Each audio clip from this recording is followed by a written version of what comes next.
Goeienaand en baie welkom by Fokus. My naam is Susan Botha en ek wil eerstens my gaste verwelkom hier in die ateljee. Arno Rood. Arno is die operasionele beampte by Solidariteit Beweging Trust en dan vanuit 'n koue Kaap hoor ons professor Koos Malan, 'n genoot by Sakeliga. Professor, ook aan jou goeienaand. Arno, goeienaand.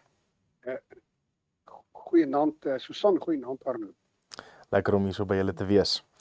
Ons gaan 'n paar sake bespreek want daar's interessante verwikkelinge gewees in die wêreld die afgelope week, maar ook hier in Suid-Afrika. En ek dink een van die belangrike besprekingspunte was, en ek dink as ek dit kan opsom in een woord, Afrikaner identiteit. En professor, jy het vir my 2 meningsstukke aangestuur, wat ek net so vinnig wil opsom, en ek dink dit beskryf ook waar ons as Afrikaners is op hierdie stadium. En hierdie 2 meningsstukke plaas Afrikaner identiteit en interne debat sentraal, met die een wat vra of daar nog ruimte is vir Afrikaners om hul kultuur vrylik uit te leef, en die ander wat skerp kritiek lewer op 'n sogenaamde vervreemde en arrogante Afrikaner elite. Net hierdie agtergrond van die omstrede kommentaar oor iets wat ons gesien het verlede week, Bokkieweek, word die spanning tussen tradisie, jeugkultuur en veranderende sosiale waardes verder uitgelig. Nou, saam dui dit op 'n gemeenskap wat worstel met vrae oor verteenwoordiging, relevantie en hoe om kulturele erfenis te balanseer met die eise van 'n moderne en 'n diverse samelewing. So ek wil eerstens, professor, as ek by jou kan begin, vra hoe reflekteer die debat oor Bokkieweek dieperliggende spanning oor Afrikaner identiteit en die rol van tradisie, veral onder jonger geslagte? Ja, Susan, ja, dit was 2 werklik merkwaardige artikels wat verskyn het. Baie goed geformuleer. Die een is 'n artikel van Martin van Staden gewees. Dit is in Engels gepubliseer in die publikasie van die Instituut vir Rasse aangeleend, die Institute of Race Relations, Daily Friend.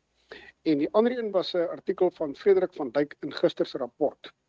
Nou, die artikels is baie betekenisvol vir soverre as wat dit 2 jong mense is in hulle laat 20s en vroeë 30s, wat op 'n baie selfgeldende wyse, dit was vir my wat die meeste uitgestaan het van die 2 artikels, op 'n besonder selfgeldende wyse, ek wil amper sê 'n streep in die sand getrek het met betrekking tot Afrikaner kwessies. Meer bepaald wat hulle self gaan poneer het as Afrikaners in die eerste plek en 'n streep in die sand getrek het teen 2 dinge. In die eerste plek het Martin van Staden in baie onomwonde taal gestel dat die tyd wat daar verskoning te vra is daarvoor dat 'n mens, en spesifiek ook jong Afrikaners, die punt opneem dat hulle Afrikaners is en onomwonde Afrikaners is en geen verskoning daarvoor gaan vra nie, geen enige verdere belydenisse gaan doen van sondes van die vorige geslagte nie. Dit kom baie duidelik uit in daai artikel van Staden. Martin van Staden het sopas 'n rukkie gelede gedoktoreer. Hy is iemand wat inderdaad homself baie goed kan verwoord.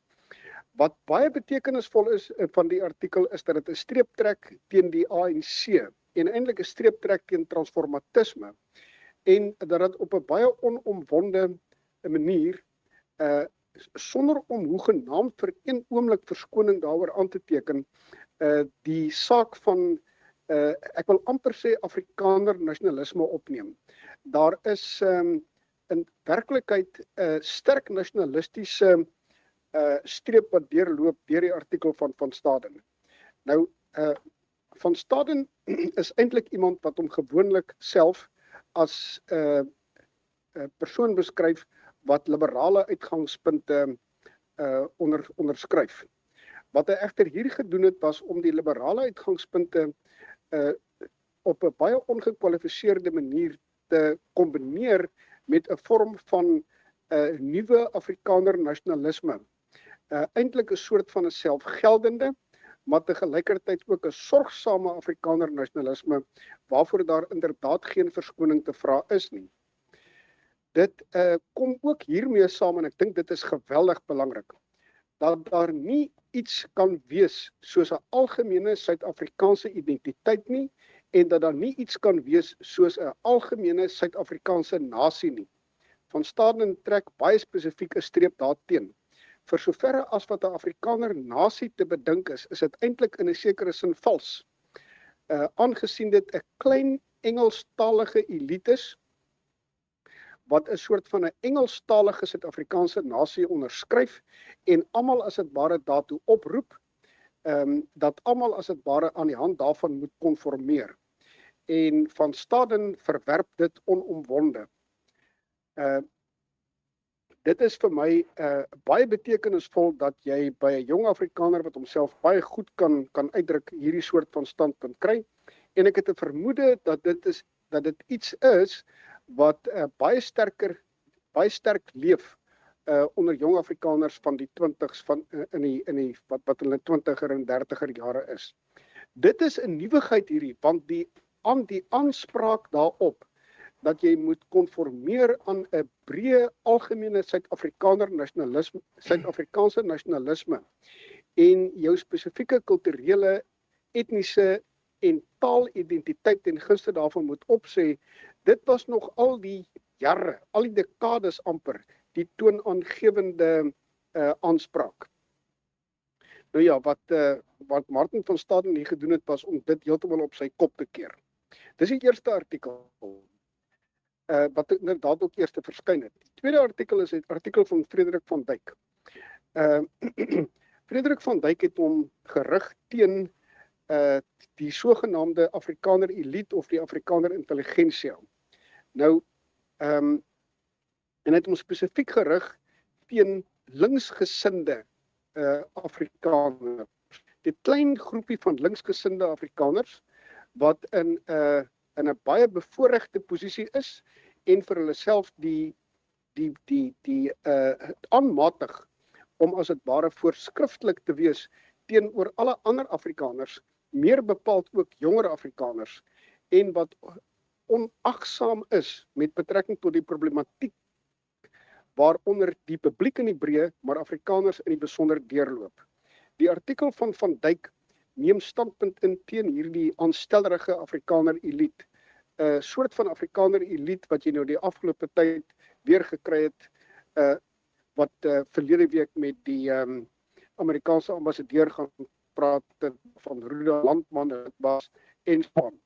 Die punt wat gemaak word in die artikel is dat hierdie mense allerminst verteenwoordigend is van die hoofstroom Afrikaner denke en oortuigings, en dat daar eintlik 'n morele oordeel oor hulle uitgespreek word, omdat hulle gegee die feit dat hulle eintlik in 'n besondere bevoorposisie is, allerminst in die situasie is waar hulle 'n oordeel kan uitspreek oor enige ander Afrikaners. Die artikel het 'n rapport verskyn soos gesê, wat opvallend was, is dat daar oorweldigende ondersteuning daarvoor was. Daar's as dit ware 'n senuwee raak geboor deur hierdie artikel, wat dood eenvoudig daarop gedui het dat Afrikaners in den brede regtig by die punt gekom het van 'n ernstige, onomwonde afkeer teen hierdie soort van verskynsel wat jy kry onder hierdie sogenaamde Afrikaner elite. Maar nou wil ek dadelik kwalifiseer. En ek dink dis een punt waar ek nie met Frederik saamstem nie. Dit is wat gebeur het die afgelope klompie jare. Is dat daar inderwaarheid 'n nuwe Afrikaner elite gevorm. Dit is Afrikaner elite wat jy kry by die leierskap van die Solidariteitbeweging, by AfriForum, by Lex Libertas en dergelike ander Afrikaner organisasies. Dit is eintlik die Afrikaner elite, maar dis 'n Afrikaner elite wat in den brede Afrikaners as groot meerderheid verteenwoordig en hulle standpunte reflekteer. Dit is eintlik die werklike Afrikaner intelligensia. Wat jy kan kry egter, en dis wat jy hier het, jy kry goeie intelligensias en slegte intelligensias, om dit nou maar onomwonde te stel. En wat teen Frederik van Dyk dit het, is hierdie roekelose hierdie onverantwoordelike, aanstellerige Afrikaner intelligensia wat vervat is in 'n klein groepie linksgesinde mense wat eintlik heeltemal geskei is van die res van hulle gemeenskap wat nou hier tot orde geroep word. Laastens, die rede waarom hierdie ding vir my so betekenisvol is omdat dit regtig nuwe winde reflekteer wat in die Afrikaner huishouding waai. 'n Nuwe huishouding wat kom van Afrikaner jeugdiges af, wat totaal en al oor die trauma is, die politieke trauma is van na 1994 en wat werklik in staat is om op 'n baie selfgeldende wyse en reflekterend van 'n besondere hoë graad van selfvertroue in staat is om die bestaande ideologie van die ANC in gevolge waarvan jy opgeroep word deur tot konformasie, tot konformering tot hierdie valse Suid-Afrikaanse nasie wat dit eenvoudig verwerp en wat eintlik op 'n federatiewe wyse dink aan 'n verskeidenheid van groepe waarvan Afrikaners natuurlik een is. En dan tweedens, spesifiek met verwysing na Van Dyk se artikel, het jy natuurlik die verwerping van hierdie aanstellerige wat ek wil noem slegte Afrikaner elite. Ek kan ander selfstand, ek kan ander bevoegde naamwoorde ook gebruik, maar ek dink dit reflekteer eintlik goed wat Van Dyk sê. Dis natuurlik 'n ding wat eintlik al 'n lang pad kom. Ons sien dit geruime tyd ook al by ander jonger Afrikaners. Ons het dit gesien verlede jaar toe Ernst Roets die Lex Libertas organisasie gevorm het, wat intussen tekens daarvan toon dat dit eintlik van krag tot krag gaan. En ek kan nog 'n hele paar jonger Afrikaners se name noem wat hulle as dit ware ingewerp het by hierdie nuwe stroming wat jy onder jeugdiger Afrikaners kry. Nou ek het nou al gesê laaste, maar hier is nou die laaste woord met betrekking tot hierdie kwessie. En dit is dat daar was eintlik 'n geweldige poging gewees van die linkerkant af. Klein linkerkant onder die Afrikaners om die solidariteitsbeweging, Afriforum ensovoorts in 'n sekere sin verdag te maak. Asof die verskynsel wat jy kry van Afrikaners wat hulle eie identiteit, hulle eie geskiedenis en 'n eie soortige selfstandige toekoms koester om daai mense verdag te maak. En wat nou gebeur is dat hier is 'n individu wat nie so seer verbind is aan enige Afrikaner organisasie nie, wat eintlik tot stand kom buite die bestaande Afrikaner organisasies, wat eintlik die saak vir Afrikanerskap en die saak vir 'n selfstandige Afrikaner lewe op 'n baie selfgeldende wyse opneem.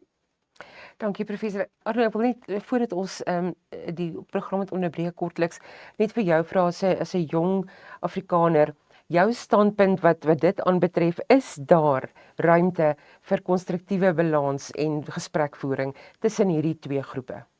Verseker, ek dink eerstens deel ek Prof Malan se groot opgewondenheid vir jong Afrikaners wat deelneem aan die gesprek. Ek dink ons as 'n generasie het 'n unieke invalshoek hierop. Ons is in die middel tot laat 90's gebore, ons het groot geword en het skool gegaan in 'n omgewing wat transformasie en nasiebou in ons eintlik gesatureer het. Ons het daai woordeskat en daardie denkwyse nogal gevestig. Maar ons het ook gesien hoe die werkbaarheid van hierdie stelsel voor ons oë verdwyn. Ons het universiteit toe gegaan in die middel van die vuur en vlam van Feast Must Fall.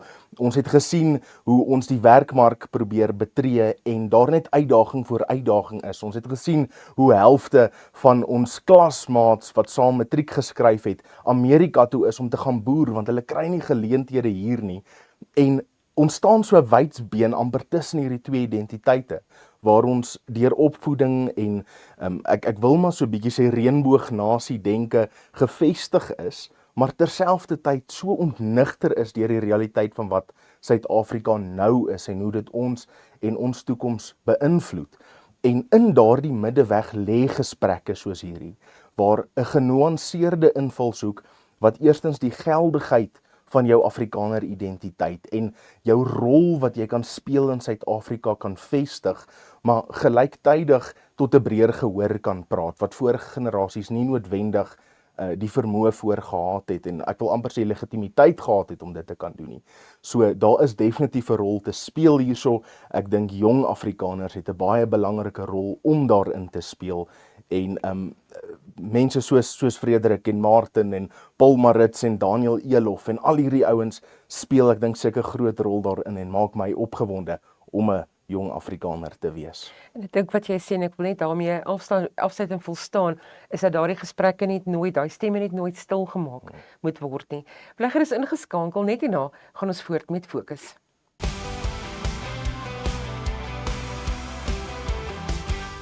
Welkom terug, jy luister en kyk na Fokus op Pretoria FM. Ons praat in die vorige segment oor Afrikaner identiteit en ons sal ook graag jou insette daarvan wil hoor. Ek wil net vir 'n oomblik teruggaan na professor Koos Milan vir so 'n laaste woord oor hierdie kwessie. Professor. Dankie Susan. Susan, ons praat hier van gesprek, maar ek wil tog sê ofskoon die gesprek is dit iets veel meer as dit. As mens trouwens die 2 artikels lees, dan sien jy hier's nie 'n gesprek nie, hier's 'n politieke stryd. Dis baie belangrik. Dit is nie 'n rusbank gesprek hierdie nie. Hier word duidelike lyne in die sand getrek. Dis die eerste punt. Dis 'n politieke strydkwessie. Die tweede ding is, noem dit 'n politiek-filosofiese kwessie. Dit is ingevolge dit wat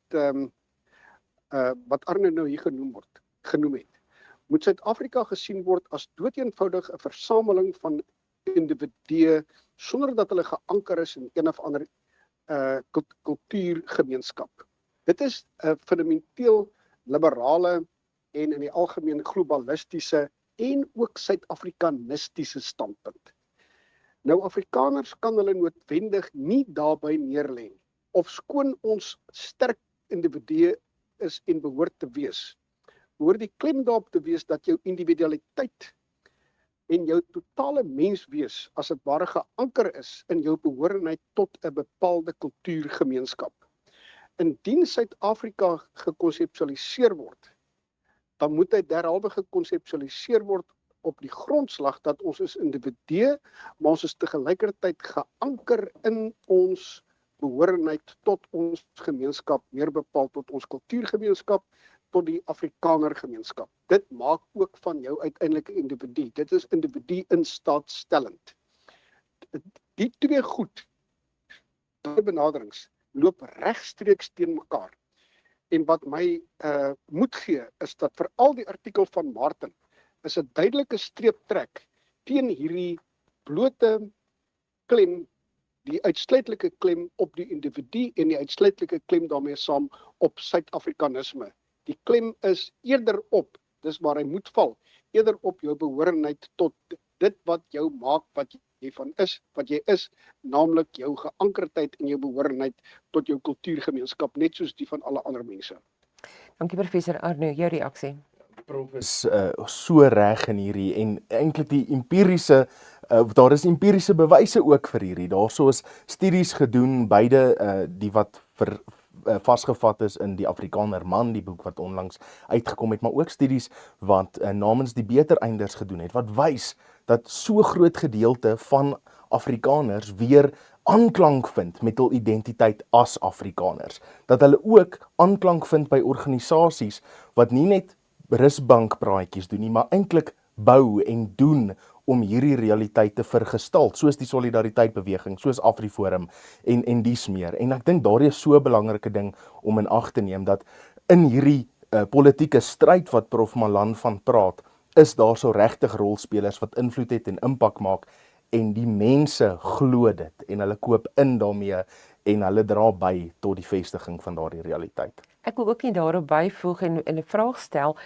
wanneer 'n mens sien dat iets soos kultuuraktiwiteite, en nou wil ek weer net terugverwys na 'n geleentheid of 'n toernooi soos Bokkieweek, wanneer dit onder kritiek deurloop en wanneer Afrikaner identiteit gekritiseer word en amper afgemaak word as dit moenie so wees nie, is daar 'n sterker en amper 'n meer dinamiese groep mense wat dan na vore kom en sê ek wil nie onder bedreiging geplaas word nie. absoluut. Ek dink dit is so 'n belangrike ding. Ek het vroeër vandag eintlik 'n gesprek gehad waar ek die voorbeeld gebruik het. Dis 'n eksperiment wat ons in graad 4 natuurwetenskappe gedoen het, waar as jy suiker oplos in water en jy 'n suikerkorreltjie weer daarin gaan gooi, dan ewe skielik begin kristalliseer al die suiker rondom daardie suikerkorreltjie en dit vorm weer hierdie groter suikerkristal. En ek dink dis presies wat ons sien met gevalle soos hierdie, waar Afrikaners as 'n breëweg is individue wat hulle eie lewens leef, maar wanneer daar 'n krisis of 'n geleentheid na vore kom, en daar is reeds 'n georganiseerde liggaam, ouens wat bereid is om vorentoe te tree en 'n standpunt in te neem, kristalliseer Afrikaners rondom daardie strukture en hulle vestig hulle self en hulle laat hulle self geld. En ek dink daardie is sulke positiewe ding vir die toekoms om van kennis te neem. Ek dink dit is baie mooi gestel. Is daar ruimte nog steeds vir persone om daardie individualisme uit te leef, terselfdertyd ook te kyk na waar daar kultuurorganisasies is en daarbey aan te haak? Ek ken die Afrikaners wat ek ken is geweldig sterk individualisties. Dit is my indruk, dis my antwoord daarop. Die kwessie van individualisme aan die een kant en behoorenheid tot 'n groep aan die ander kant is nie teenstrydigheid nie. Tensy die groepsbehoorenheid op 'n totalitêre wyse afgedwing word. Dit is iets wat mens konsekwent moet verwerp en onomwonde moet verwerp. Maar dis nie waarmee ons hier te kampe het nie. Ons het te kampe met 'n ander aanspraak. Die aanspraak dat jy jouself moet oplos as kultuurgemeenskap binne 'n globalisme of binne 'n grys, vaal, niks seggende Suid-Afrikaanse identiteit. Dit is die probleem waarmee Afrikaners by name te kampe het. Wat hierdie verskynsel vir ons wys van jeugdiges, wel, mense in hulle 20s en 30s, wat op 'n nuwe wyse in 'n sekere sin baie beter as wat noem dit maar hulle voorgangers dit gedoen het. Eintlik sonder om, en dis vir my baie belangrik, sonder om lede te wees, prominente lede te wees ten minste, van bestaande organisasies, as dit ware amper uit hulle eie uit, doodeenvoudig op sterkte van hulle behoorenheid tot hulle kultuurgemeenskap, nie behoorenheid tot 'n organisasie nie, maar van hulle kultuurgemeenskap as dit ware opnuut uitdrukking gee aan hulle self. Die voorwaarde vir die voortbestaan en die floreer van 'n kultuurgemeenskap gaan daaroor dat elke geslag moet as dit ware opnuut uitdrukking gee aan die identiteit, aan die waardes, aan die vitaliteit van die kultuurgemeenskap. Sonder om noodwendig volledig homself neer te lê by bestaande organisasies. So hy gee inderdaad opnuut uitdrukking aan sy kultuurgemeenskap, maar op 'n nuwe wyse, en onder andere op grond daarvan, dat daai mense juis soos hierdie twee manne, dat hulle juis daaraan slaag om op 'n eie soortige wyse uitdrukking te gee aan hulle behoorenheid tot Afrikanerskap, maar op 'n manier, en dis vir my belangrik, op 'n manier wat ook uitdrukking gee aan hulle eie besondere individualiteit. Hulle hang nie hierdie op daai spesifieke ouer persoon van ergens in sy 60 soos vir myself aan nie. Nee, hulle doen dit as dit ware in 'n beduidende mate uit hulle eie uit. Dit is kulturele vitaliteit. En ek wil tog net, en ons gaan hierby volstaan, maar ek wil tog die kykers en die luisteraars aanmoedig om daardie meningsstukke te gaan lees van Martin van Staden van die Vrye Mark Stichting. Gaan lees dit gerus, en dan ook Frederik van Dijk se meningsstuk, en ek was nogal baie beïndruk ook professor met hoe hy dit gestel het en hoe daar dat sekere groepe of mense binne die Afrikaner volk basies so maklik gemarginaliseer kan word en so maklik uitgeskuif kan word as jy nie behoort tot 'n spesifieke elite dan, soos wat ons dit dan ook beskryf het nie. So gaan kyk gerus daarna en laat weet ons ook wat jou gedagtes daarvan is. Professor, ons gaan net weer vinnig die program onderbreek en hierna gesels ons verder, kyk ons ook na internasionale gebeure en u reaksie daarop. Bly gerus ingeskakel by Fokus. Ons is net hierna terug.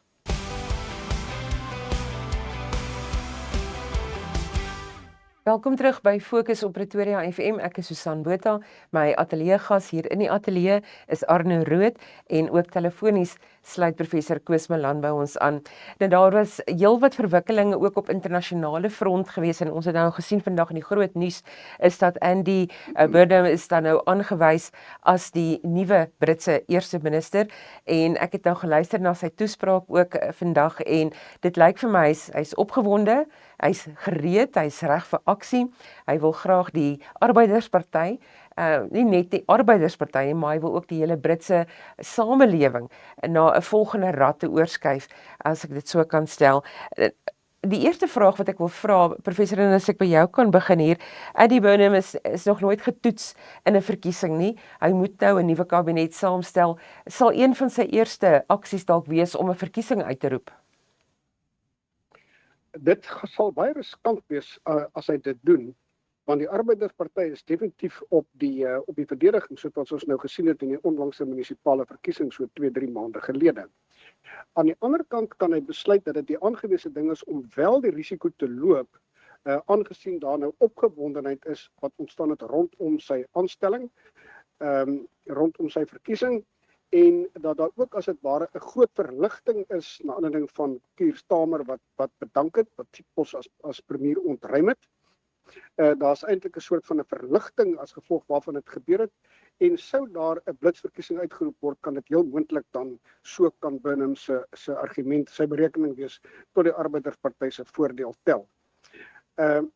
Maar miskien net so belangrik of nog belangriker is dat hy sal die indruk moet skep deur bepaalde beleidsstappe dat sy verkiesing as premier iets ingrypend anders, ingrypend die teenoorgestelde kan 'n mens amper sê, behels as die premierskap van sy voorganger van Keir Starmer. Ek dink persoonlik dat Burnham nie baie lank gaan hou nie, want die probleme wat die Arbeidersparty en Brittanje, Engeland spesifiek, in die algemeen kenmerk, in die algemeen tuister, is as dit ware strukturele probleme. Dit is ekonomiese probleme wat ons weet baie diep is, maatskaplike probleme, maar dan die probleem wat Burnham glad nie hanteer nie, en wat hy skynbaar vanweer betrekkelike linksgesinde opvattings nie wil hanteer nie, en dit is natuurlik die groeiende immigrasieprobleem in Brittanje, wat dreig om die hele kulturele identiteit van Brittanje te verander. Hy sal daai probleme hanteer, maar ek dink nie hy gaan dit hanteer nie, want ek dink dood eenvoudig dat hy ideologies so gerad is, dat hy ideologies dood eenvoudig in 'n so beduidende mate die linkerkant verteenwoordig, dat hy nie die ideologiese apparatuur oorbeskik om die kulturele identiteit van Engeland te verdedig deur 'n stewige streep te trek met betrekking tot die verhoed van die verdere islamisasie van Engeland nie. Ek dink nie hy is daartoe in staat nie. Daarom is my belangrikste punt van kommentaar wat ek te lewer het, die belangrikste ding wat by my en my gemoed is dat ek hoop dat Burnham nie daaraan slaag nie, dis nou die teenoorgestelde, nie daaraan slaag om die momentum wat daar rondom die Reform UK ontstaan het, wat daartoe gelei dat hy baie goed gedoen het in die onlangse munisipale verkiesings, dat dit stopgesit word nie.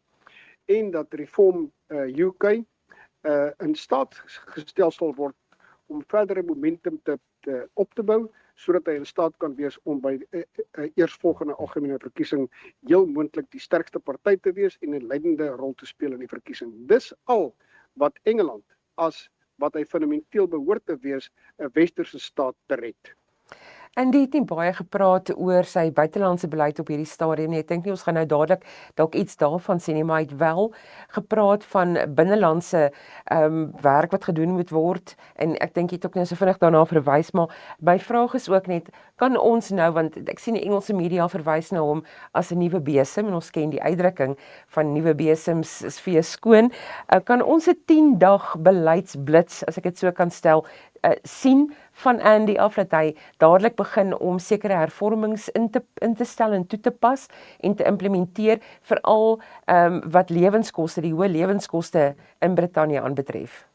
Ja, ek dink uiteraard 'n nuwe besem vee mooi skoon, maar ons sit hierso met 'n groter onderliggende kwessie en dit is dat ek dink beide die Arbeidersparty sowel as die konservatiewe party oor die afgelope tyd meer en meer as twee vlerke van een voël gesien word. Dat albei se beleide het die koste van lewe kwessie vererger. Albei se beleide het die immigrante kwessie vererger.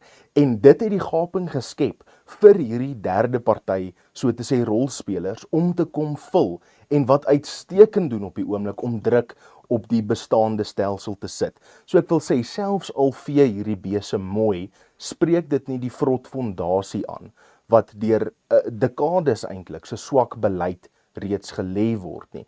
En daar stem ek volkome met Prof Malan saam, is dat regtig 'n groot reform van die Britse politieke stelsel nodig is, dat hierso nie net 'n nuwe besem nie, maar regtig 'n nuwe fondasie nodig is om bietjie opskudding te kom maak en die kwessies wat regtig in die harte van Brittanje se kiesers lê aan te kan spreek. Ek dink sy rol, want hulle verwys ook na hom as the King of the North.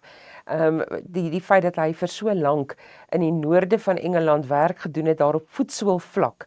Dink professor dat dit dalk vir hom 'n voetholte sal gee, dat die Engelse of die Britse inwoners dalk meer kan assosieer met wat hy sê? Wel kyk, Manchester waarvan hy die burgemeester was, is eintlik deel van die bakermat van die Arbeidersparty, né? Die suide meer konservatief altyd, die noorde meer rooi, meer arbeiders. Dit is heel waarskynlik aanduidend van die soort van beleid wat hy sal toepas. Maar dit is 'n meer sosialistiese beleid as dit ware. Niks anders nie is dit. Dit gaan lei tot groter staatsbesteding, dit gaan groter druk plaas op die Britse fiskus, en dit gaan tegelykertyd wat my betref die aandag aflei van dit waar dit in die eerste plek behoort te wees, naamlik die hele kwessie van immigrasie, die Britse identiteit. Ek dink daar mag 'n moontlikheid wees dat hy baie vinnig sal wegspring met nuwe beleid, baie vinnig sal wegspring met 'n poging om met 'n betreklik ingrypende nuwe kabinet te weerspieël dat hy iets radikaal anders verteenwoordig. Maar wat my betref, as hy die identiteitskwessie nie aanspreek nie, is daardie nuwe besem wat probeer skoonvee binnekort so verweer dat hy maar in dieselfde posisie is as die vorige 7 Britse eerste ministers. En dit laat die vraag nou ook ontstaan, is die Arbeidersparty so erg gefragmenteer dat daar nie samehorigheid sal kan wees vorentoe, voordat daar 'n hele kabinet is, of voordat 'n mens regtig die implementering van beleid kan sien nie. Hy het wel aangedui dat die twee staatshoofde wat hy gaan bel, eerstens sal Donald Trump wees en dan Zelensky. So dit sê vir my dat daar is wel ook beweging aan daardie kant. Maar gepraat van Donald Trump, en ek dink hierby wil ek afsluit met ons internasionale segment, professor, en dit is dat ons die laaste naweek eintlik gesien het dat daar toenemend aanvalle was deur Amerika op instellings in Iran, veral brûe, infrastruktuur, daai tipe van ding, 9 aaneenhoudende nagte van aanvalle wat verskerp is. Terselfdertyd het Marco Rubio aangedui dat Amerika steeds beskikbaar en oop is vir onderhandelinge. Terselfdertyd het 'n regeringsamptenaar in Iran ook gesê, maar hulle is ook gereed om met die Amerikaners te praat. Waar staan ons nou en hoe naby kan ons kom aan daardie onderhandelings as ons sien wat steeds in die straat van Hormuz gebeur? Dit kan moontlik wat my betref baie skielik wees, want wat ons hier het is 'n verewiging van die konflik, eintlik van al twee die kante af, want waar dit die Verenigde State is wat aanvalle uitvoer, en waar daar die afgelope tyd 'n groter militêre teenwoordigheid van die VSA in die totale Midde-Ooste aangeteken is, sien ons tegelykertyd ook dat Iran sy aanvalle verskerp het. Hy het aanvalle uitgevoer op Bahrein, op Kuwait, op Jordanië. En ons het ook gesien dat enkele Amerikaanse weermagpersoneel is inderdaad gedood, het gesneuwel. Baie min nog tot sover, maar ons weet tegelykertyd dat die Amerikaanse verdraagsaamheid vir enige gesneuveld is in 'n oorlog baie ver buite sy grense, sien dit terselfdertyd 'n groeiend en alreeds baie ongewilde oorlog, is daai verdraagsaamheid vir enige verdere verliese baie laag. In die FSA self. So wat gaan gebeur is dat as die geringste geleentheid opduik, sal albei die partye, maar met inbegrip van die FSA, waarskynlik daai geleentheid aangryp om iets van die memorandum van verstandhouding wat nou net so klein bietjie meer as 'n maand gelede tot stand gekom het, om dit op dieselfde wyse of op 'n gewysigde manier weer van die grond af te kry. Ek wil net op die volgende wys, en dit is dat daar's baie gewag gemaak van hoe suksesvol die FSA was in die eerste paar dae van die oorlog nadat dit begin het op die 28ste Februarie vanjaar. En daar's onder andere daarop aanspraak gemaak dat iets soos 80%, 82% van die ballistiese missielvermoë van Iran, sowel as sy hommeltuigvermoë, nagenoeg dieselfde persentasie, is tot niet gemaak.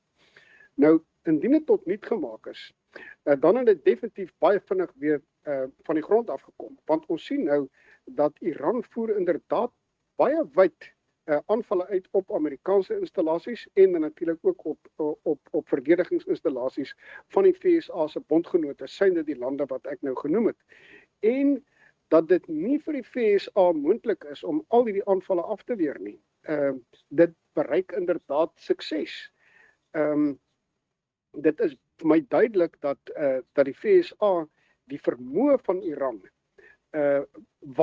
ingeskat het om aanvalle te weerstaan en tegelykertyd ook nie reg was, ook nie sy die vermoë van Iran om terug te slaan korrek geskat het nie. Die afgelope naweek het die Iran Midde-Ooste kenner Dr. Heinrich Mattee spesifiek juist die soort punt gemaak, naamlik dat die vermoë van Iran om Amerikaanse aanvalle te weerstaan is klaarblyklik onderskat. Iran het 'n veel groter vermoë in die verband as wat in die algemeen gemeen is. Dit is nie so klaarblyklik nie dat voortgesette aanvalle op Iran doodeenvoudig daartoe gaan lei dat hy regering gaan in duie stort en dat hy sonder meer sal ingee nie. Presies dit is die rede waarom die FSA klaarblyklik baie gretig is, sou die geleentheid opduik om onderhandelinge weer as 'n opsie aan te gryp. Dis steeds 'n opsie in weerwil van die feit dat die aanvalle tans voortduur wat Amerika aan voorkeur gee bo verdere militêre optrede. Net laastens 'n laaste punt van jou af. Na aanleiding van hierdie konflik wat steeds voortduur in die Midde-Ooste, sien Israel by nog steeds 'n rolspeler daarin, maar ek wil teruggaan na Amerika toe. Hulle het binnekort het hulle ook 'n middeltermyn verkiesings wat hulle gaan hou en daar is reeds ek dink 'n vraag oor gaan die Republikeine steeds sukses hê met hierdie verkiesing, gaan Donald Trump steeds sukses hê aangesien hierdie oorlog so ongewild is. Ja, een van Donald Trump se sterkste verkiesingsveldtog standpunte was die idee van Amerika eerste. En dis nogal snaaks dat in hierdie tydperk wat die oorlog weer vlam gevat het, sien ons aan die plaaslike kant by Amerika baie groot suksesse in terme van die wêreldbeker en amper 'n herontdekking van Amerikaanse identiteit op daardie kant. So ons sien terselfdertyd hierdie Amerika eerste wat bietjie afgewater word vir die sterk voorstanders daarvoor, die ouens in die Vryheidskoukus en dies meer wat deel en deel meer weerstandig word teenoor die idee van hierdie oorlog, die sterk MAGA ondersteuners wat meer en meer weerstandig word daarteen, wat nie noodwendig stem aan die teenkant toe gaan gooi nie, maar wat dalk kan wegbly van hierdie verkiesing af as hulle weerstand hiertoe. En terselfdertyd voel mens ook dat positiewe goed soos die wêreldbeker, hierdie herontdekking van identiteit eintlik positief kan inspeel tot sy kanse met die verkiesing. Maar dit is iets waarvoor ons nou maar ons asems gaan moet ophou en wag en sien wat gebeur. Ja, ek wag met groot opgewondenheid daarvoor. Gaan interessant wees om te sien ook hoe hy dit gaan benader in die weke voor die verkiesing. Dit is ongelukkig al waarvoor ons tyd het. Professor Koos Malan, 'n genoot by Sakeliga, baie dankie vir jou deelname vanaand en 'n rustige aand en geniet die Kaap. Baie dankie. En dan Dankie professor en Arno ook aan jou. Dankie vir jou deelname vanaand weer eens en jou moeite. Dit was 'n voorreg om met julle te kan gesels.